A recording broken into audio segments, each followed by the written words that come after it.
Now that we've finished learning about positive and negative feedback cycles, it's time to take a look at how these cycles work in a specific location in the body. The first of these locations that we're going to look at is the pancreas, one of the most important regulatory organs of the digestive system, located right below the stomach and right before the opening of the duodenum, the first section of the small intestine.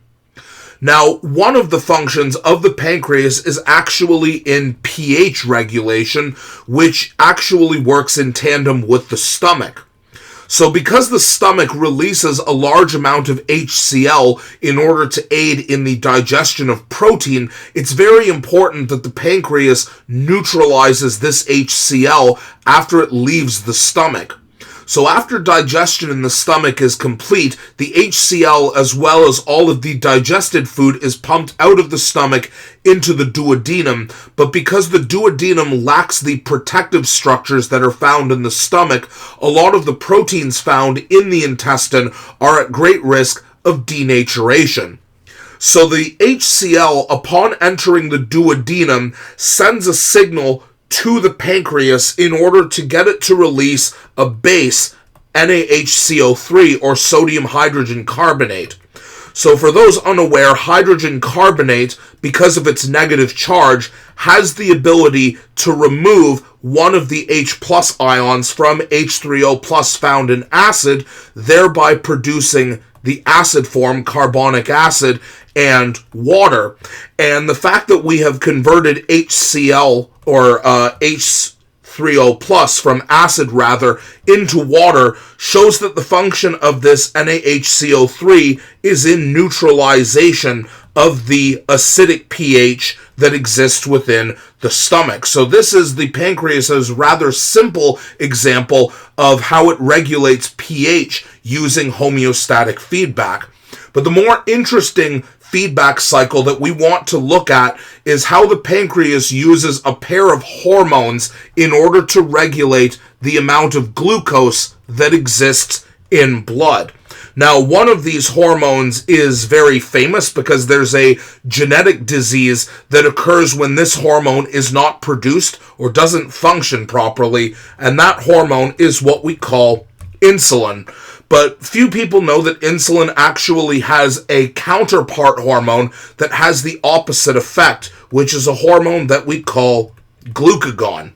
So insulin and glucagon are produced in specific locations within the pancreas, and these are what we call pancreatic islet cells. Islet is a word referring to a small island, and we can see in this cellular diagram of pancreatic tissue that these islet cells have very different functions than the rest of the cells around them, because unlike the majority of cells that are used to produce digestive enzymes for the intestine, these islet cells are specifically involved in the hormone production of insulin and glucagon. So what exactly do these hormones do, and how are they used in order to regulate the amount of glucose in blood?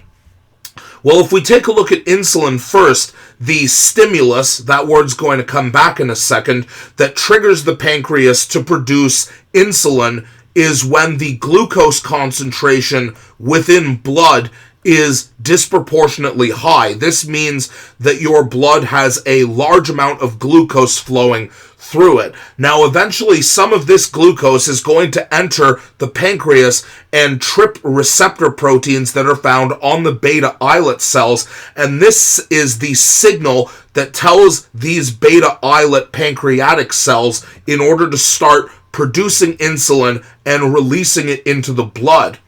Now, eventually, this insulin is going to make it to the liver, and when the insulin binds to specific receptors in liver cells, this is going to tell those liver cells to absorb glucose, to take the glucose that exists in a high concentration out of the blood and convert it into glycogen so that that glucose can be stored for future use.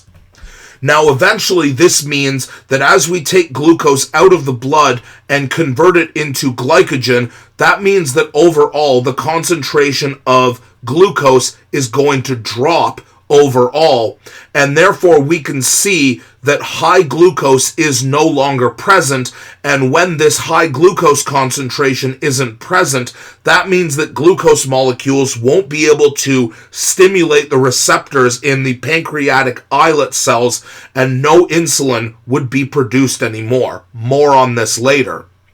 Now, the counterpart hormone to insulin is glucagon, and pretty much everything about glucagon functions the opposite way as insulin. So if glucose concentration within the blood is disproportionately low, this sends a signal to specific pancreatic islet cells to start producing the hormone glucagon and releasing it into the bloodstream. Now, why would glucose concentration be low? Well, this would come from some sort of energy demand. So if we were undergoing some sort of rigorous physical or mental activity that is consuming a lot of glucose, this signals to the pancreas that we don't have a lot of glucose in our blood and that we need more. And when glucagon is released, eventually glucagon is going to flow through our bloodstream and make it to the liver and tell the liver to break down glycogen using hydrolysis reactions in order to break glycogen back into glucose molecules and then release these glucose molecules into the blood. Now, as a consequence of this is going to increase the concentration of glucose in the blood, meaning that this energy demand is no longer there because we now have glucose that is supplying the energy demand that triggered the production of glucagon in the first place. Now, whenever we analyze feedback cycles, it's always important to pay attention to three aspects of the hormone and what these hormones do. The first of which is what we call the stimulus. This is the trigger that tells the cells that produce the hormone, make this hormone, because we need to enact a homeostatic change. So the stimulus for insulin is a high concentration of glucose that is found in blood, and eventually that glucose is going to make it into the pancreas and trigger the pancreas to start producing insulin. Now, when insulin makes it to the liver, insulin is going to tell the liver to absorb glucose and take that glucose and convert it into glycogen so that we can store that glucose for future use. Now, as this happens, this means that the concentration of glucose in blood is going to be decreasing, and therefore the original stimulus is no longer there, and therefore we can show that insulin production is regulated by some sort of negative feedback. And again, negative feedback is when the more a certain reaction or process happens, the more it will naturally inhibit itself. And this is why, as insulin tells the liver as well as our muscles to take glucose from the blood, absorb it into cells, convert it into glycogen, which results in a decreased glucose concentration, this means that the stimulus that triggers insulin production is no longer there, meaning the more insulin works, the more it will inhibit itself.